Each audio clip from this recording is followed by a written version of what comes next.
Bonjour mes belles âmes taureaux, je suis ravie de faire ce tirage pour vous pour le mois de mars. Je le fais un 11 février, je le fais exactement le 11 février 2021 et je le fais pourquoi ce jour-ci? Parce que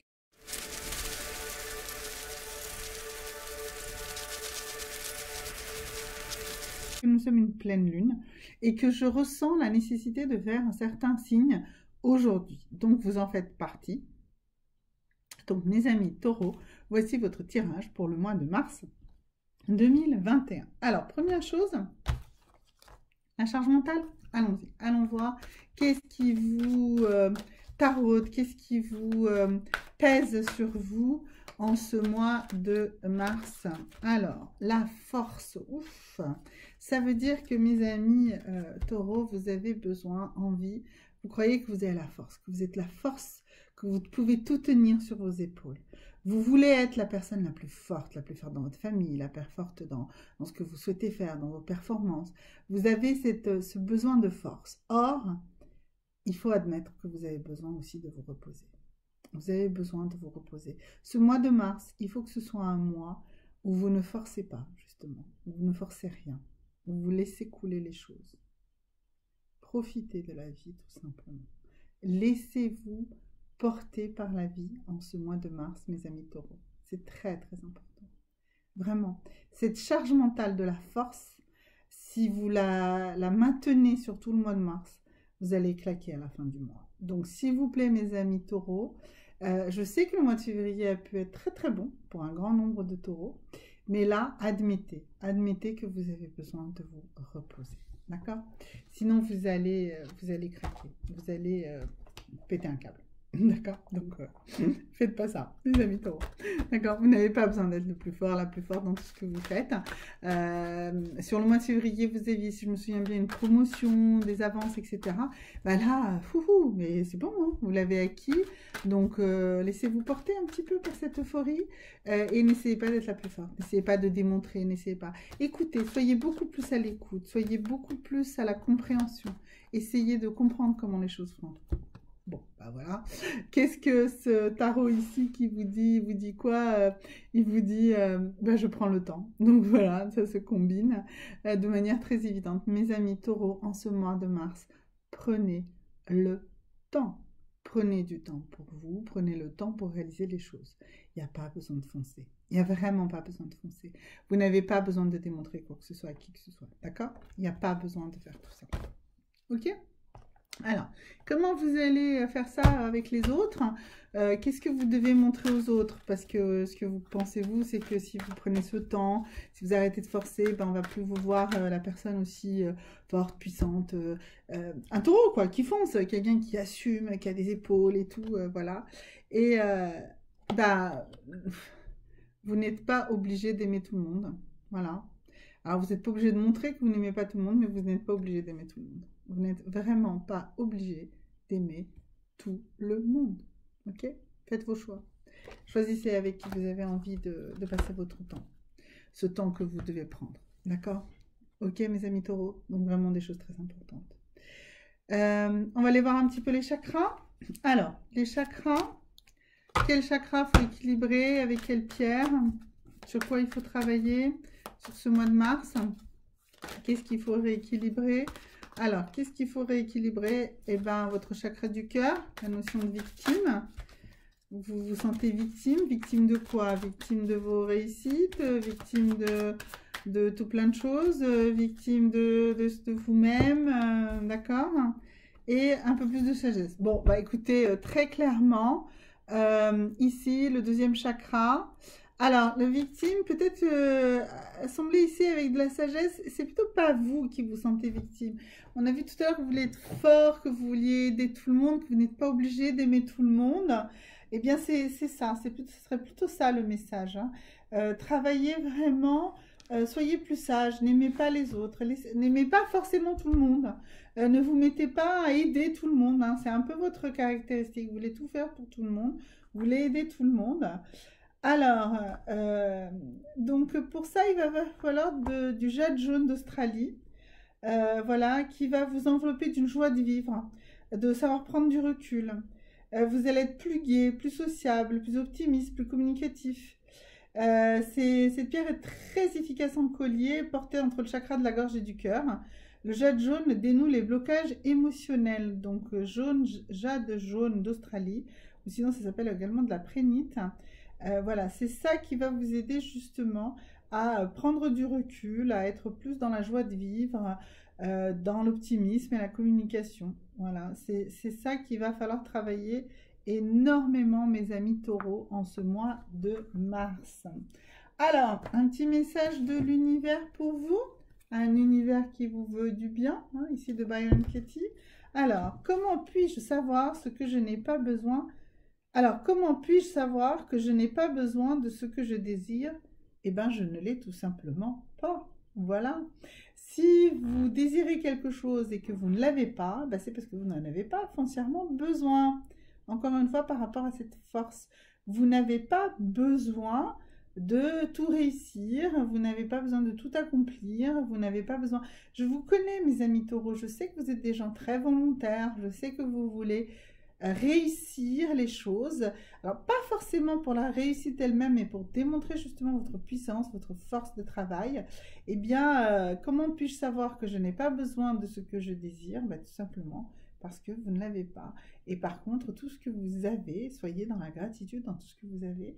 Refaites la liste de tout ce que vous avez, de la joie de tout ce que vous avez, et vous allez voir, vous allez vous rendre compte de tout ce que vous avez le droit. Et donnez-vous aussi le droit d'être idiot. Voilà, donnez-vous ce droit-là, donnez-vous le droit de la légèreté, de la joie de vivre, comme on a vu tout à l'heure avec le jade jaune d'Australie. Voilà. Alors maintenant, comment on pourrait avancer avec vous, mes amis taureaux? Eh bien, avec la vie amoureuse, bien sûr. Alors, allons-y, voyons voir ici sur quoi on va arriver chez vous dans la vie amoureuse. Alors, cette carte, alors là, en l'occurrence, j'ai deux cartes qui se sont retournées. Alors, on nous dit...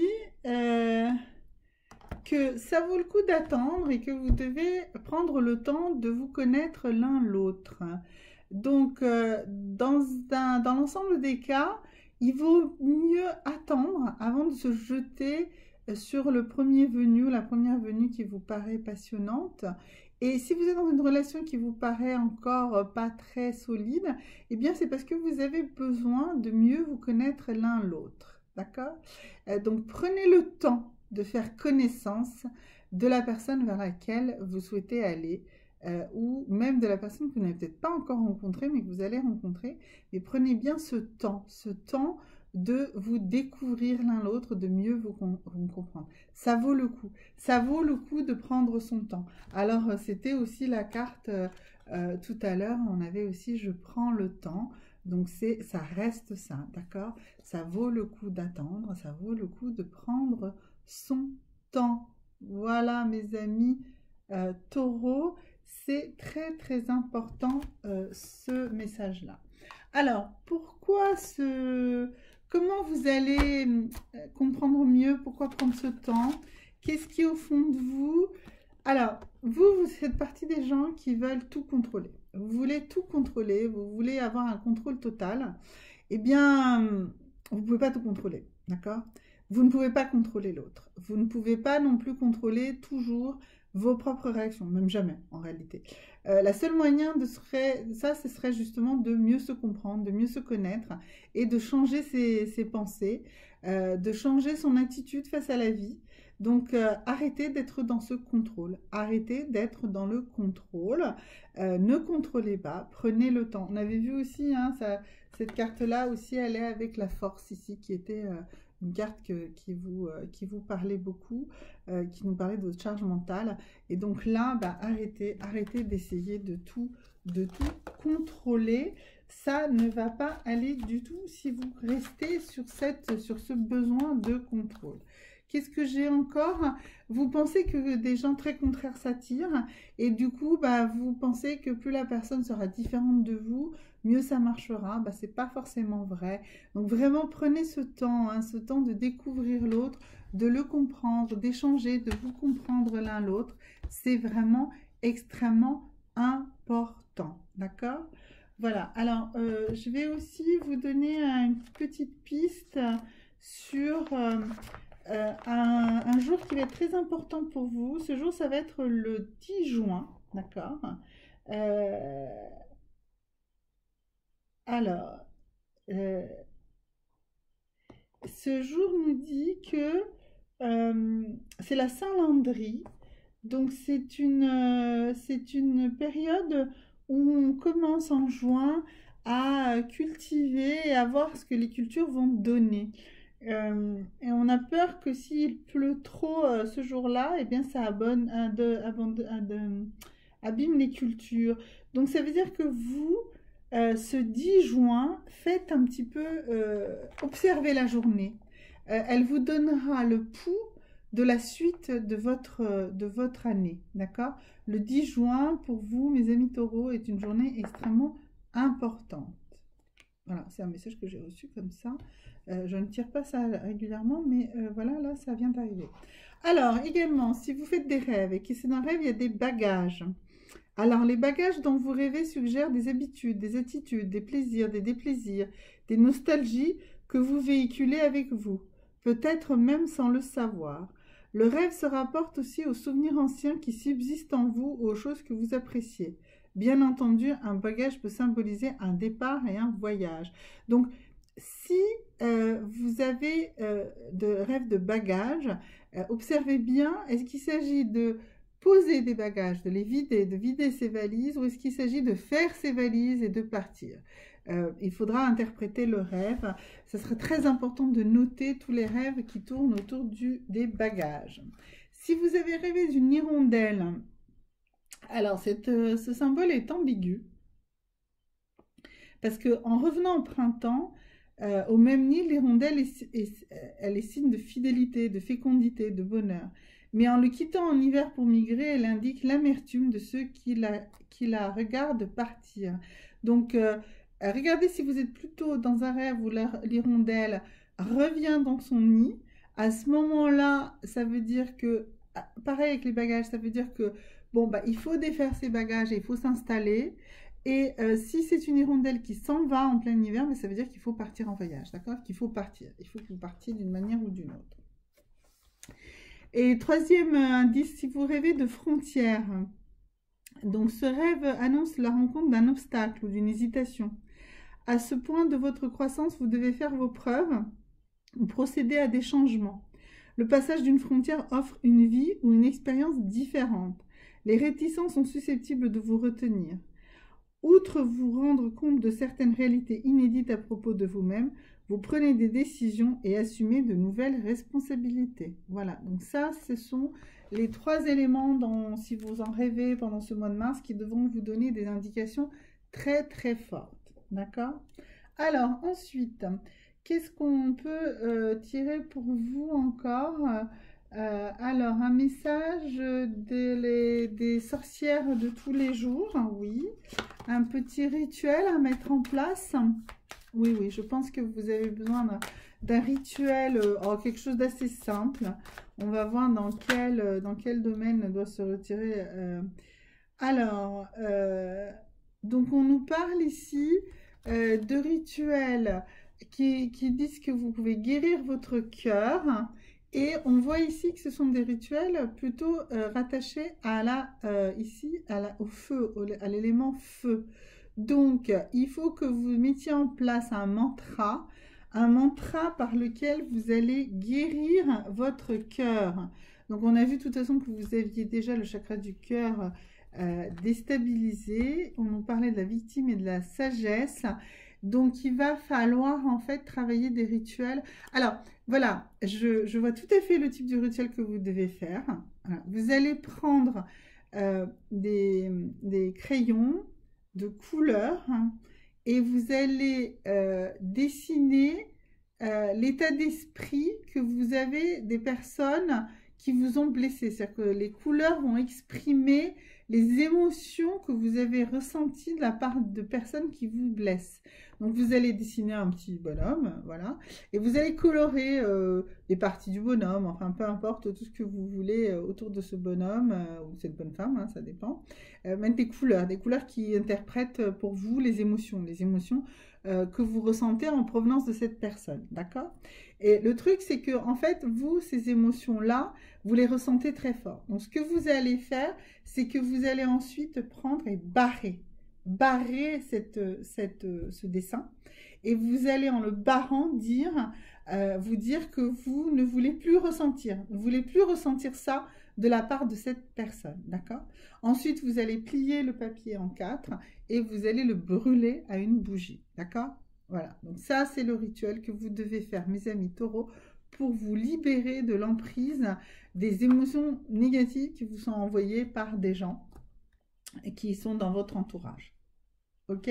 Donc un petit rituel très simple, voilà, vraiment, vraiment très très simple. Mais faites-le, et surtout si c'est une personne en particulier, faites-le au moins 3 fois dans le même mois, à une distance de 7 jours.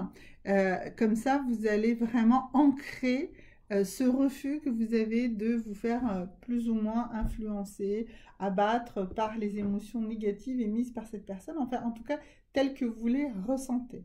D'accord? Ok. Alors, maintenant, on va repartir sur quelque chose de plus léger. Alors ici, une petite carte ici de cet oracle des fleurs. Alors, qu'est-ce qu'ils vont nous dire? Ils nous disent, eh bien,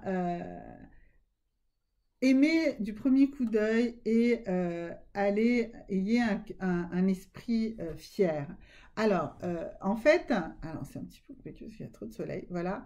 Qu'est-ce qu'elle nous dit, cette carte? Elle nous dit que faites confiance à votre intuition, faites confiance aux choses que vous aimez du premier coup d'œil et qui remontent votre esprit, qui vous donne qui ressouffle, qui vous redonne de la confiance en vous. Voilà. Regardez autour de vous des petites choses, des petites bricoles, des gens, des sourires, mais peut-être tout simplement des objets ou des fleurs ou quelque chose. Toute chose qui vous donne de la joie, acceptez-la, aimez-la, fétichisez-la comme quelque chose de positif, d'accord? Si c'est une petite fleur, commencez à la dessiner. Si c'est une pierre, ramassez-la. Si c'est une photo de quelque chose, si c'est une image, enfin voilà. Vraiment, attachez-vous à ces petites choses que vous aimez d'un premier coup d'œil et ça va vous remonter considérablement le moral. Et on a vu que votre charge mentale, c'était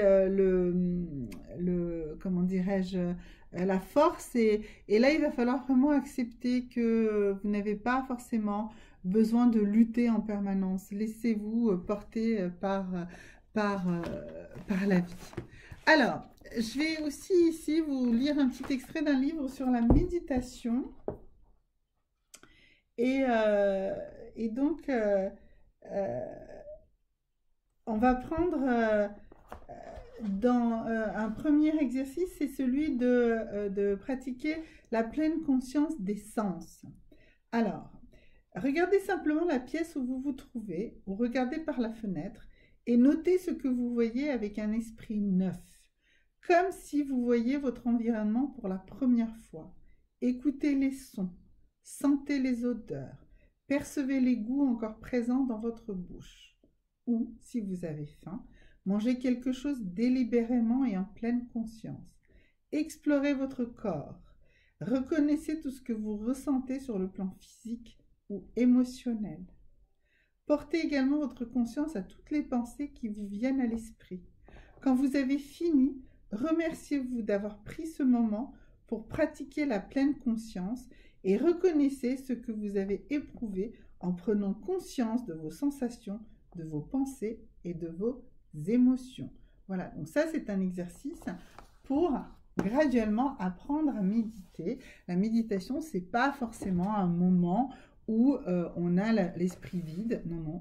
La méditation de pleine conscience est quelque chose qui est accessible beaucoup plus à tout le monde et qui est une voie certaine pour arriver justement à une méditation peut-être plus profonde. Mais elles n'ont pas, il n'y a pas de gradation de valeur. Une méditation en pleine conscience est une méditation qui vous apporte autant qu'une méditation profonde. Alors, je voudrais également que vous vous rendiez compte, parce que nous avions ici, on avait la notion de victime tout à l'heure et que vous aviez à travailler sur votre chakra du cœur et sur cette notion de victime. Alors, donc la victime, c'est lié à un scénario de souffrance. Donc, qu'est-ce qu'un scénario de souffrance? Un scénario de souffrance est une histoire que l'on écrit et dont nous sommes le héros. Il se met en place dès notre plus jeune âge, parfois même dans la vie fétale. L'empreinte de notre naissance, les schémas et les croyances de nos parents, leur comportement à notre égard, notre milieu social, l'héritage transgénérationnel, tous ces éléments sont déterminants dans la trame de notre scénario, qui oriente les stimuli déclenchant les événements de notre vie, mais influence aussi notre manière de vivre et de comprendre les situations. Notre scénario de souffrance s'élabore à partir de notre histoire parentale, ancestrale et sociétale, et s'enrichit de tous nos choix, conscients ou inconscients. Le tout oriente notre déroulement de manière positive ou négative. Nous allons nous intéresser à son versant négatif, celui qui se nourrit des obsessions du mental, de l'ego ou encore du moi inférieur, de la personnalité, d'où proviennent les jugements et l'autocritique. Magnétisé par des émotions ou des sentiments douloureux, il fait de nous un héros malheureux, persuadé qu'il n'existe aucune réalité envisageable pour lui dans sa vie du moment, avec ses souffrances et ses insatisfactions.